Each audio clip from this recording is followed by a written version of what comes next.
No cotidiano da grande mídia vemos economistas mainstream se referindo à inflação como alta de preços.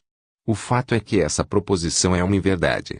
A inflação é a expansão de base monetária que, ceteris paribus, consequentemente aumenta os preços de ativos, ou seja, a alta de preços é o efeito da inflação. Por que os governos inflacionam a moeda?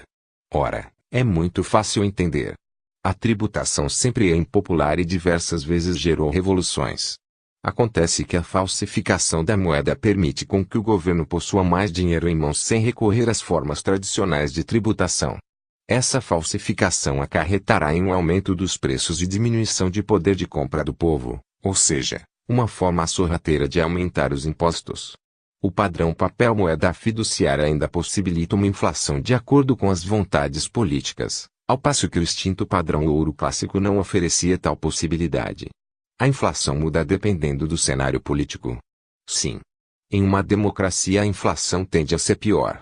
Os políticos aproveitam do analfabetismo econômico da população e usam a inflação para aquecer a economia, estimulando a demanda. Isso causará o denominado boom. É quando as pessoas tomam empréstimos para comprar casas, eletrodomésticos, carros e etc. Cria-se então uma falsa prosperidade, usada por partidos para se perpetuar no poder, que elevará os preços dos ativos em decorrência da própria inflação e do aumento artificial da demanda. Isso tornará atraente novos investimentos para suprir tal demanda artificial. Acontece que essa demanda não existiria em uma situação real não inflacionária. Ela é uma ilusão. Quando o processo inflacionário cessar, ou desacelerar, a demanda artificial desaparecerá e tais investimentos serão insustentáveis, causando desemprego e falência em diversas empresas. Bust. A recessão após o boom é inevitável, porém, em um cenário político onde partidos disputam poder, abandonar as políticas inflacionárias é muito impopular. Utiliza-se a inflação como uma batata quente, por assim dizer. Acontece que, quanto mais o processo inflacionário é postergado, pior será a recessão, pois os investimentos dependentes do estímulo de demanda ou de crédito barato artificial se expandirão e demandarão cada vez mais de empregos para aquele tipo de processo produtivo. Em última instância, a inflação direciona um errôneo alocamento de recursos, incluindo a especialização em certa área daquele fator de produção, ipso facto, gerará um pleno desemprego.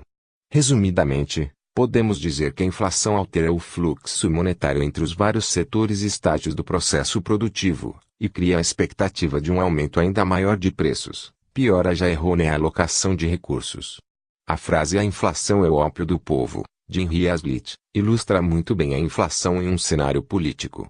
Como a inflação prejudica a população em geral de acordo com o efeito Cantillon, embora os preços subam conforme a quantidade de dinheiro aumenta, essa elevação nos preços ocorre disformemente, dependendo de quem recebe primeiro o dinheiro e como este é gasto. Vamos exemplificar. Imagine que em tempos de guerra o governo emita dinheiro para custear suas munições. Quem colocará primeiramente a mão nesse dinheiro serão as indústrias de munições e os que nela trabalham, ou seja, estão em uma posição privilegiada por estarem com uma média de lucros maiores, e os funcionários com melhores salários. Esses funcionários beneficiados estarão dispostos a pagar mais por o mesmo produto, já que estão com mais dinheiro em mãos, então passam a usufruir de mais mercadorias e essas vão subindo de preço. O que acontece é que, conforme esse dinheiro vai sendo repassado, os preços e salários vão subindo, mas, mesmo que a elevação nos preços aumente proporcionalmente os salários, quem colocar a mão nesse dinheiro por último sempre será prejudicado. Existe uma diferença de tempo entre o aumento de preços e o aumento de salários. Então, enquanto a última camada da população, que é a maioria, está colocando a mão nesse novo dinheiro, os preços da maioria dos bens de consumo já sofreram alteração, e esse intervalo de tempo no qual o custo de vida ficou mais caro resultou no empobrecimento dessa última camada da população. Preferência temporal e taxa de juros. Uma das outras consequências nefastas da inflação é o aumento da preferência temporal da população em geral. Vamos exemplificar. Imagine que um país possua uma inflação constante, como assim é na maioria dos casos. Sabendo disso, as pessoas tendem a economizar menos, já que seu dinheiro estará desvalorizando constantemente. Acontece que com menos dinheiro economizado em poupança, a oferta de crédito cai e o preço sobe. Uma economia próspera é aquela que tem um aumento de produtividade crescente, e isto depende do acúmulo de capital e baixa preferência temporal, o que sempre tornaria o custo de vida cada vez mais barato em um livre mercado. Acontece que o encarecimento do crédito desacelera o aumento de produtividade, por dificultar a criação de novas empresas que serão concorrentes das já existentes, dificulta a operação de grandes cadeias de produção que usam constantemente o crédito para se manter e dificulta a expansão de empresas já existentes.